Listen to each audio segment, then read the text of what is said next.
So this is a tough topic, but an important one. No one wants to think about the unthinkable, but if you were to die prematurely, would your family be okay financially? Our next guest says it's important to create a personal safety net, and life insurance is one way to do that. Joining me now is Matthew Teel, an insurance specialist at Barnum Financial Group. Matthew, thanks for being here. Welcome back. Thanks for having me. So this is kind of a timely issue, too, because September is also Life Insurance Awareness Month. It is. So let's get right into it. What exactly is life insurance? Well, basically, life insurance is a contract between an individual and an insurance company. So a lot like other types of life insurance, you pay a premium for it, and the payout comes when the insured passes away. So the contract is between you and the insurance company. You pay the premium, and the death benefit comes from the insurance carrier at the death of the insured. Now, who is this for? Well, it's for a lot of different reasons, right? So a lot of people will think about getting it to replace income. So that's a very common initiating thought in someone's mind, that they have an income that someone's dependent on, and they want to replace that income if something happens to them prematurely. So for a lot of different people, or if you're a business owner or a key employee of a business, the business may have a financial risk of loss if you die prematurely. So basically, it's for anyone who has a risk that if they die early, someone will suffer financially. And now, at what age should you start thinking about this? Well, it's really never too early to start thinking about it.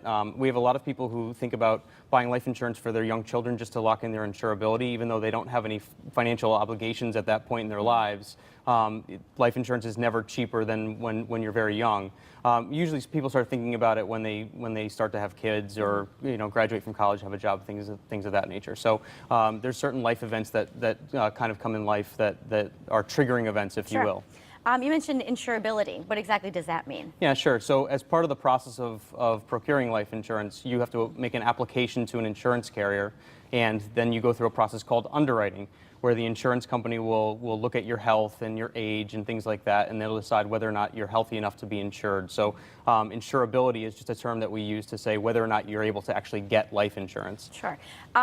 So Matthew, how much life insurance does a person need? Yeah, that's one of the most difficult questions that a lot of our clients have to try and answer. So it really depends on the reason that you're buying the life insurance. So for example, as I said before, one of the big reasons that about 70% of people buy life insurance to replace their income.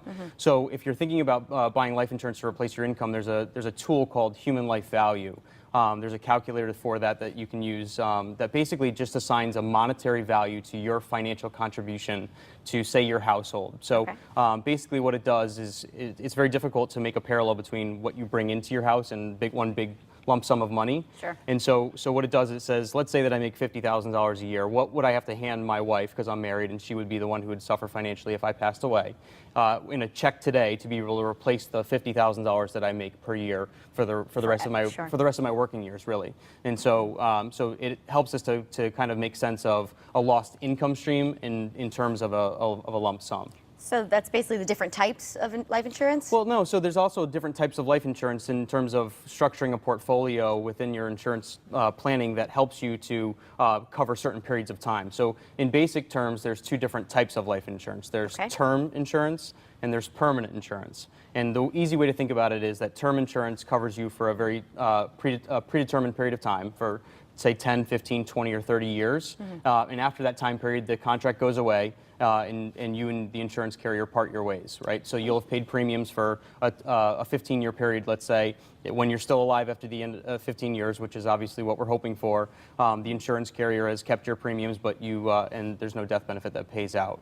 If you want a policy that pays out no matter when you die, you would buy a permanent life insurance policy that lasts for the rest of your life. Matthew, you're a wealth of knowledge here. Oh, yes. Let's talk about some upcoming seminars. Securing Your Family's Future in Connecticut. It's this month. Yes, exactly right. right. The information's up there on the screen, happening September 4th in Shelton. Correct. The 5th in Glastonbury, the 17th in Stamford, and September 25th in Guilford. So really all over the state you have options. Yeah, all over the state, and just a little bit more information than obviously than we have time to go into today, that people, if they're interested, can come and learn a little bit more about life insurance and how it pertains to them. Very good. All right, let's put some info on the screen for Barnum Financial. You could log on to barnumfinancialgroup.com or call 888-712-2310. Matthew, as always, thanks for being here. Thanks for having me, Teresa. All right, coming up next, we're heading into the kitchen. Jen Presserata shares healthy back-to-school snacks and meal ideas when Style returns. We'll be right back.